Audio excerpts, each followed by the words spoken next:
रणसंग्राम सातारा लोकसभेचा कोणाला तिकीट मिळणार, कोणाचा पत्ता कट होणार, सातारचा खासदार कोण होणार, कोणाला पराभवाचा सामना करावा लागणार। औरंगजेबाने शिवाजी महाराजांची जी अवस्था केली की तिसऱ्या लाईनीत उभं केलं आणि त्यांची अवहेलना केली, तशा पद्धतीने भाजपनं आज उदयन महाराजांची अवस्था केलेली आहे। सातारा जिल्ह्यामध्ये राजकीय वातावरण तापले असून प्रत्येक कार्यकर्ता आपल्या नेत्याला तिकीट मिळावं म्हणून कंबर कसून आहे। सातारा लोकसभा मतदारसंघातून आजपर्यंत भाजपकडून श्रीमंत छत्रपती उदयनराजे भोसले यांचे नाव चर्चेमध्ये असताना अजूनही त्यांच्या नावावर शिक्कामोर्तब झाला नाही। नमस्कार, मी कोमल पवार आणि आपण पाहत आहात सातारा न्यूज। आज आपण श्रीमंत छत्रपती उदयनराजेंना अजूनही सातारा लोकसभेचं तिकीट का मिळालं नाही या विषयावर सविस्तर चर्चा करणार आहोत। 2 दिवसापूर्वी साताऱ्यात उदयनराजेंचं दुसऱ्या यादीमध्ये नाव न आल्याने कार्यकर्ते आक्रमक झाले होते। आता तर नवीनच नाव म्हणजे अजित पवार गटाकडून रामराजे नाईक निंबाळकर यांचं नाव चर्चेमध्ये आहे। त्यामुळे खासदार उदयनराजे भोसले काय भूमिका घेणार यावर सर्वांचं लक्ष लागून राहिले आहे। आजच उदयनराजे भोसले यांनी एका कार्यक्रमादरम्यान माझ्याकडे बस, ट्रेन आणि विमान अशी बरीच तिकीट आहेत, कोणत्याही परिस्थितीत मी माघार घेणार नाही, जेव्हा ठरेल त्यावेळी बघू असं जणू भाजपला इशाराच दिला आहे। माझ्याकडे तिकीट आहेत ना, प्लेनचं आहे, ट्रेनचं आहे, पिक्चरचं आहे, बसचं आहे, बाकीचे तिकीटाचं माहीत नाही, जे ठरवलं जाईल त्यावेळेस बघू। एवढंच सांगेन, मी काय संन्यास घेणार नाही एवढंच सांगतो, मी काय संन्यास घेणार नाही एवढंच सांगतो, मी काय संन्यास घेणार नाही एवढंच सांगतो।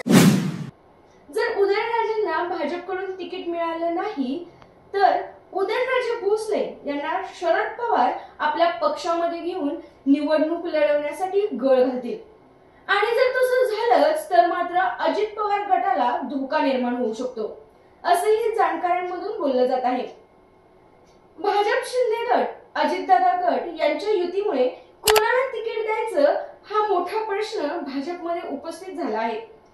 परंतु जो तो गट आपापल्या जागेवर असता तर मोदी लाटेमध्ये भाजपला फायदाच झाला असता, परंतु भाजपच्या काही चुकीमुळे त्यांना हा धोका पत्करावा लागणार हे मात्र निश्चितच असं बोललं जात आहे। सातारा लोकसभेसाठी अजितदादा गटाने रामराजे यांचं नाव निश्चित केलं तर राजे विरुद्ध राजे असा सामना पाहायला मिळणार आहे। जर भाजपने उदयनराजे भोसले यांना डावललं तर येणाऱ्या लोकसभेला तसेच विधानसभेला वेगळं चित्र पाहायला मिळणार आहे, हे बाकी खरं आहे।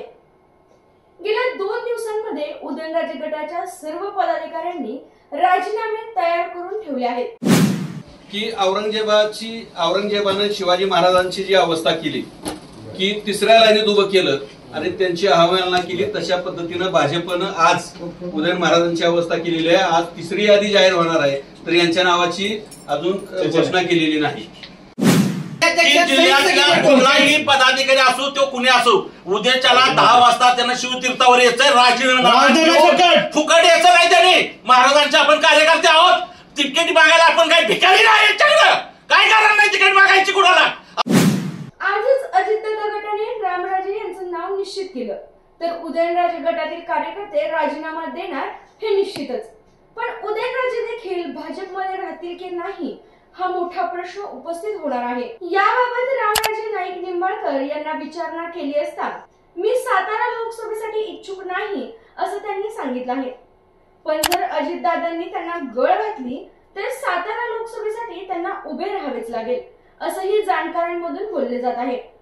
कारण अजितदादा गटाकडे सातारा मतदारसंघ गेला तर उदयनराजे भोसले यांना शरद पवार गटाकडून तिकीट मिळाल्यास भाजपला सातारा लोकसभा मतदारसंघ जड जाणार एवढं निश्चित। त्याचं कारण गेल्या कित्येक दिवस उदयनराजेंचे कार्यकर्ते यांनी प्रचाराला सुरुवात केली आहे। यापूर्वी सातारा लोकसभा म्हटलं की प्रथम डोळ्यासमोर येतं उदयनराजेंविरुद्ध श्रीनिवास पाटील यांची 2019 ची हाय व्होल्टेज निवडणूक आणि शरद पवार यांनी अडचणीच्या काळात कोणी उमेदवारी द्यायला तयार नसताना सोबतीला धावून आलेले आपल्या जिगरी वसंतासाठी घेतलेली पावसातील सभा 2019 ला पवारांच्या या भाषणाने राजकारण फिरवलं होतं। परंतु आता 2024 च्या निवडणुकीत बाबतीत मात्र साताऱ्याची गणितं पूर्ण बदललेली आहेत. मोठ्या नेत्यांपासून गावातील कार्यकर्ते आणि सातारकर सगळेच वेट अँड वॉचच्या भूमिकेमध्ये असल्याने आणि महाविकास आघाडीकडून शरद पवार कोणाला रिंगणात उतरवतील याची सर्वांनाच उत्सुकता लागली आहे.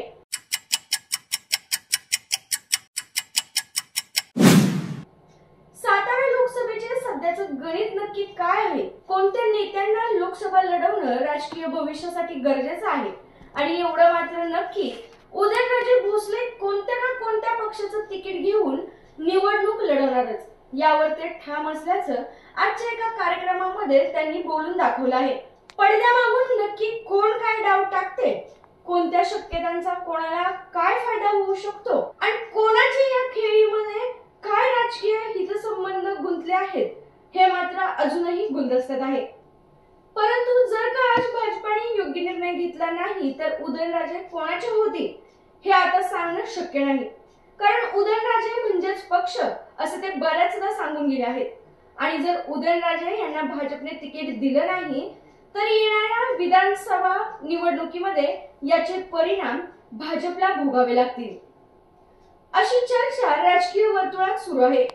कारण उदयनराजेंचा चाहता वर्ग हा फार मोठा आहे.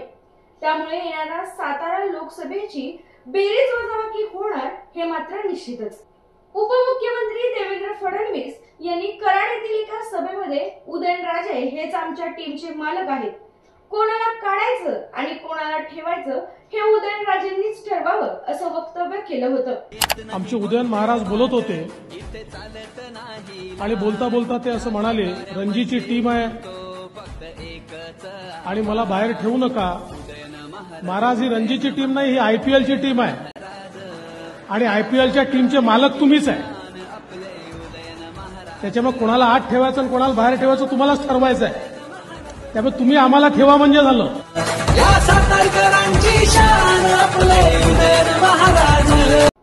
या वक्तव्याला ठाम राहून देवेंद्र फडणवीस आपला शब्द पाळणार का हेच आता पाहावं लागणार आहे. एकंदरीत उदयनराजेंना तिकीट न देऊन भाजपला ही गोष्ट न परवडणारी असून देखील अद्याप तिकीट वाटपामध्ये उदयनराजेंना का डावलला आहे याचा राग कार्यकर्त्यांच्या मनात आहे.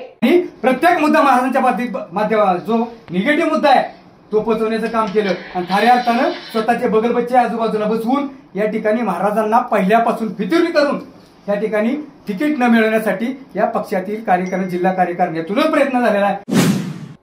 उदयनराजे यांनी अपक्ष निवडणूक लढवून छत्रपती शिवाजी महाराजांच्या वंशजाला कोणत्याही पक्षाची गरज नाही असं दाखवून द्यावं हेच सर्वसामान्य जनतेला वाटत आहे. ज्याप्रमाणे औरंगजेबाने छत्रपती शिवाजी महाराज यांना तिसऱ्या रांगेत उभं करून त्यांचा अपमान केला होता आणि या अपमानाचा बदला महाराजांनी गनिमी काव्याने घेतला होता, त्याचप्रमाणे छत्रपती उदयनराजे भोसले आपला गनिमी कावा वापरणार का हेच आता पाहावं लागणार आहे. काय संन्यास घेणार नाही एवढं सांगतो. आमचा हा आजचा खास भाग तुम्हाला कसा वाटला हे आम्हाला कमेंटद्वारे कळवायला विसरू नका. त्याचबरोबर सातारा न्यूजला लाईक करा आणि सबस्क्राईब करा. आपल्या तालुक्यातील जिल्ह्यातील बातम्या सर्वप्रथम पाहण्यासाठी आजच सातारा न्यूजला YouTube चॅनलवर सबस्क्राईब करा, लाईक करा, शेअर करा आणि बेल आयकॉन प्रेस करायला विसरू नका. विद्यार्थ्यांनो, नीट, JEE, CET करायची आहे तर मग लातूर, पुणे, कोटा कशाला? आपल्या साताऱ्यात आहे रॉय सरांची नामांकित संस्था फोटॉन करिअर अकॅडमी.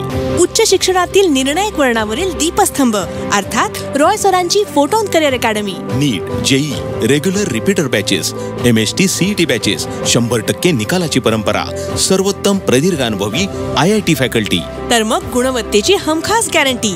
आजच आपला प्रवेश निश्चित करा. फोटॉन आहे तर शक्य आहे. संपर्क फोटॉन करिअर अकॅडमी, विसावा नाका, माने हॉस्पिटल शेजारी, सातारा.